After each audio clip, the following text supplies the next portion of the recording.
Como foi chegar lá e esclarece, por favor. Isso aqui é um documento também. Outros times tentaram te contratar, a sondagem em cima de você desde a década de 70 era grande.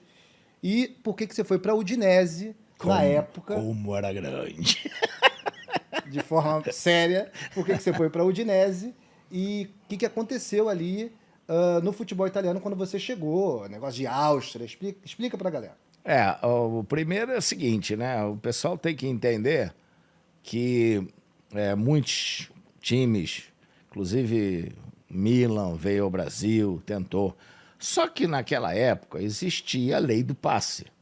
A lei do passe, ela prendia o jogador com o clube, e se o clube não quisesse vender ou quisesse pedir, eu quero 250 trilhões e acabou, o jogador não podia sair. Você só tinha passe livre se você tivesse 10 anos de contrato de clube e 32 anos de idade, que era uma coisa rara, né?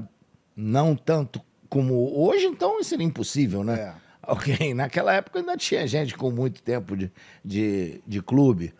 Então, isso que aconteceu. Quando eu completei 30 anos, né, que eu fiz meu contrato com o Flamengo, que estava terminando, eu já tinha os 10 anos de contrato, né? Porque eu fiz com 20. Então, o que acontece? Se o Flamengo renova comigo por mais 2 anos, eu ia chegar com 32 anos, passe livre. Então, o presidente da época achou que o Flamengo merecia ganhar alguma coisa. E você já tinha sido campeão de tudo com de o Flamengo. Tudo. Aí sim, de tudo. Libertadores, mundo. Isso, todos os tudo, campeonatos tudo. do Brasil, tudo. Tudo. 3 brasileiros, inclusive, né? Isso. Então, é lógico que isso daí... tá na hora da gente arrumar um troco. E apareceu a oportunidade. Naquela época, a Itália só podiam 2 estrangeiros. A maioria dos grandes times, né? Não que o Udinese não seja grande, mas a maioria dos times mais famosos tinha já seus 2 estrangeiros. E aí o Edinho estava lá na Udinese e comigo, meu companheiro de seleção e tal, conversou com a diretoria e os caras vieram dispostos aqui e ofereceram aquilo que o Flamengo pediu.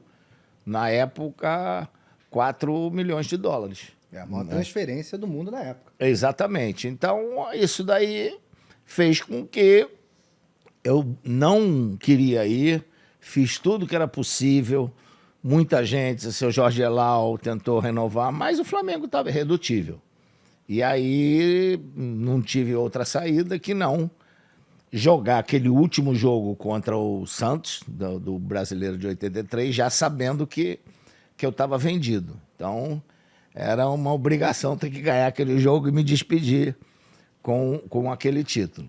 E aí foi isso que aconteceu, né? Mas depois que comigo foi tudo acertado, com o Flamengo, o que aconteceu? Deu um quiprocó lá na Itália a respeito de que não estavam liberando, a Udinese não podia comprar porque não tinha capital para isso. Eu sei que criaram um rolo danado e o Comitê Olímpico Italiano teve que interferir. E a sorte é que teve o mesmo problema para o Cerezo e para lá, para Roma, e aí foi no embalo, liberaram a minha ida e a dele. E aí o povo de Udine, que estava já contando com a minha ida, botou aquela famosa placa lá, né? Zico Áustria, porque no passado teve aquele problema lá. Aquela ameaçando largar a Itália. Itália, exatamente. Foi entenderam o nível do negócio. Foi brabo. E aí, mas no final, entre mortos e feridos, salvaram-se todos. Eu fui para lá, foi uma experiência muito boa. Terminou não muito feliz. A gente vai chegar mas vamos lá. chegar lá. Pois é. A chegada, você já chega com amistosos, inclusive amistoso contra o Real Madrid. Dando cor em todo mundo. Real Madrid, Barcelona. Não, é porque Barcelona também. Você também. fez uma partidaça, inclusive. Tá no canal VJ TV, a partida do Zico contra o Barcelona. Mas eu entendo o seu respeito, você é reconhecido por isso, e a elegância, mas a verdade é que o seu nome no futebol era muito maior do que o da Udinese. Então deve ter tido um impacto ali, inclusive no futebol italiano, a sua chegada como 10 do Brasil, a seleção que encantava o mundo, grande, a mídia foi em cima de vocês ali, tinha esse apelo? Foi brabo, né? Inclusive,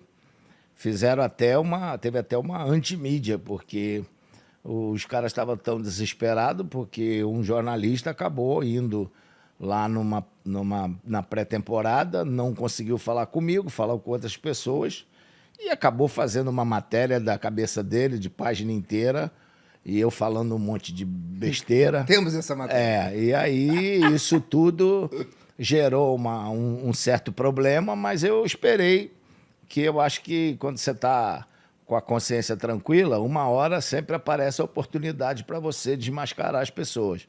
E foi o que aconteceu. Me apareceu isso, a oportunidade, ao vivo e a cores, quer dizer, não teve... Isso no início da minha chegada gerou um certo mal-estar no vestiário, com os jogadores. Eu tive que chamar o Edinho para falar com o treinador, para reunir todo mundo, que eu não tinha dado entrevista nenhuma, que ele não tinha falado comigo, que eu não sabia quem era o jornalista. E aí, por sorte, eu tinha feito 2 gols na estreia. O programa de maior repercussão da Itália, o processo de Lunedì, de segunda, né, que seria...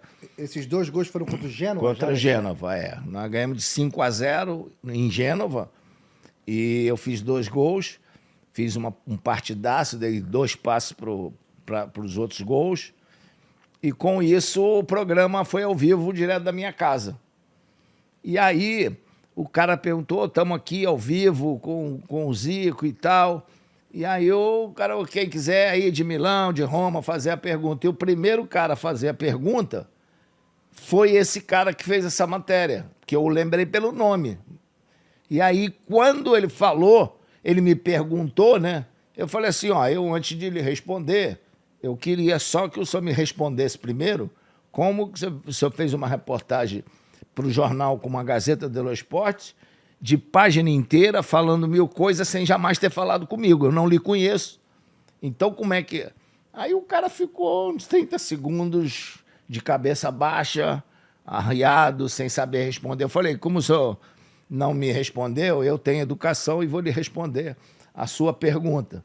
Cara, cheguei de bar de palma no dia seguinte no vestiário. Galera... Ganhou o vestiário. Eu falei, esperei quase um mês para dar essa resposta. Mas o cara foi muito infeliz, né? Pô, ele fazer logo a primeira pergunta, aquele nome e a vozinha dele era sou o Maurício, um monte de caguei e tal. Aí eu falei, é esse aí. Ele falou, eu sou? É. Fala português ele? Não. Ok. O Jogo Onde foi muito especial, com o patrão Zico. Para conferir o conteúdo na íntegra, vai na Vegeta TV, ou você já tá aqui na Vegeta TV, então dá uma checada no material completo, aproveita, soca o like, inscreva-se no canal para a gente crescer ainda mais e receber mais grandes craques nessa resenha diferente do YouTube.